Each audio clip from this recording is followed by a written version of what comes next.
Y este fin de semana fue capturado en Colombia el líder del Tren de Aragua en Chile, Carlos Bobby Gómez. De esto conversamos con el ex subsecretario del Interior, Felipe Arboe, con quien nos conectamos a esta hora y ya estamos viendo en pantalla. ¿Cómo está? Buenos días, Felipe.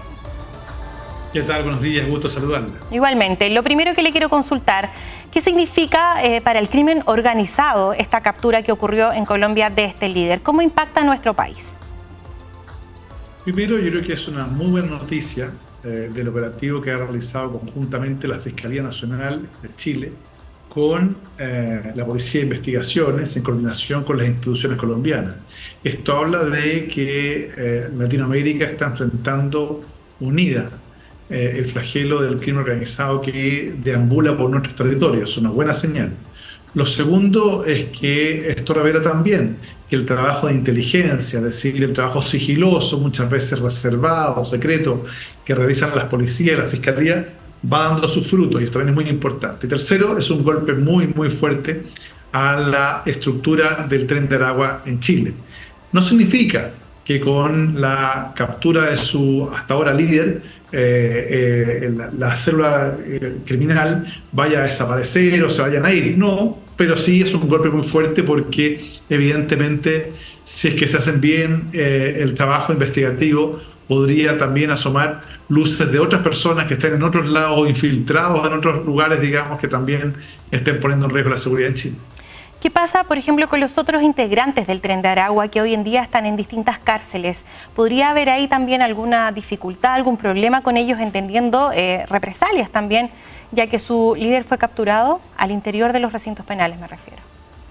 O sea, yo creo que lo que debería ocurrir es que, si bien ya Gendarmería ha adoptado medidas especiales de custodia respecto de los integrantes del Tren de Aragua en las diferentes cárceles, probablemente Chile va a tener que acostumbrarse o asumir, digamos, la existencia de crimen organizado transnacional y, por tanto, contar con uno o dos penales que tengan medidas especiales de seguridad, como, por ejemplo, tener un registro de visitas, ¿no?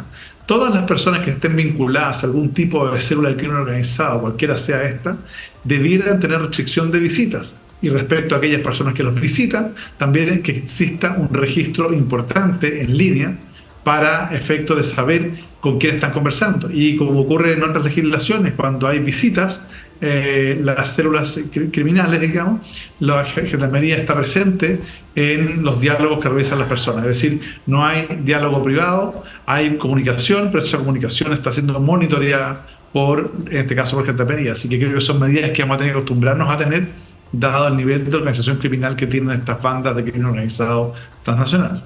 Claro, muchas veces se habla, Felipe, de este crimen organizado, pero ¿cómo se estructura? ¿Hay un líder? ¿Por qué hay tantos integrantes? ¿Cómo están repartidos también? Porque están en distintos países.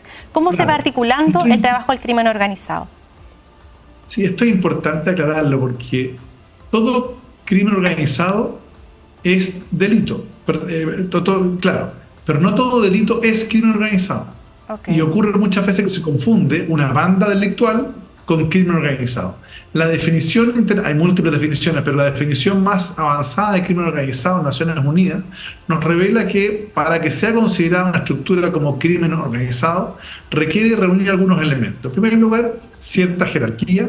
Segundo, actividad delictual, evidentemente. Y tercero, que el producto o parte del producto del ilícito se inserte dentro del sistema financiero para financiar otras organizaciones o acciones criminales. Es decir, supone que las personas que participan de esto también utilizan el sistema de lavado de activos para efectos de poder ingresar los dineros en el sistema formal y así seguir financiando actividades criminales. En ese sentido, en el caso del Tren de Aragua, recordemos que tiene su origen en el estado de Aragua, por allá por el año 2010.